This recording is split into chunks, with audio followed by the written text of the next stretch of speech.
Magandang umaga po. Narito na po ang magiging lagay ng panahon ngayong araw ng Linggo, November 3, 2024.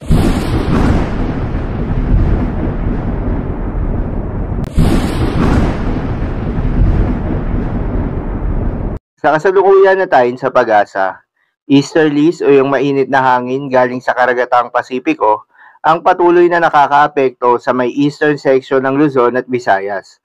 Dahil dito, asahan yung bahagyang maulap hanggang sa maulap na kalangitan na may kalat-kalat ng mga pagulan o thunderstorms.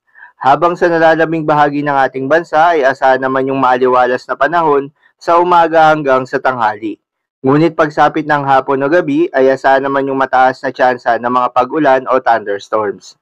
Magandang balita naman dahil ayon sa pag-asa ay wala tayong binabantayan na low pressure area o bagyo sa loob ng Philippine Area of Responsibility na maring makaapekto sa ating bansa.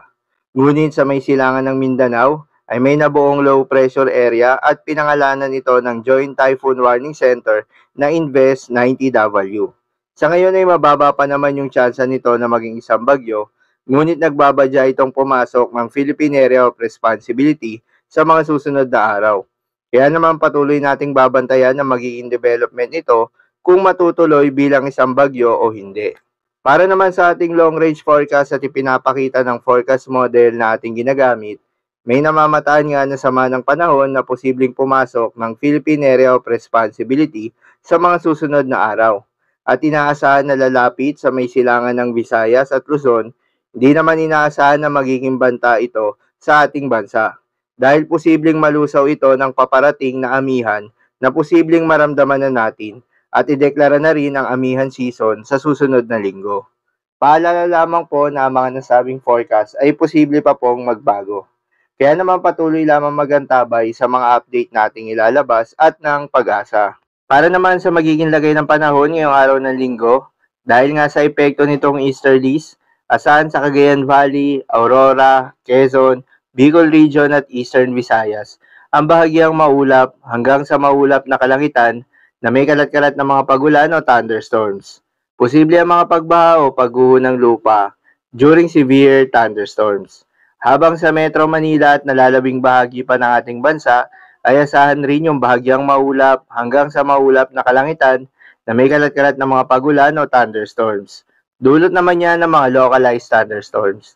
Posible rin ang mga pagbaha o pagguho ng lupa during severe thunderstorms. Madalas nabobo ang mga thunderstorms na ito tuwing hapon o gabi na nagtatagal ng 1 hanggang 2 oras.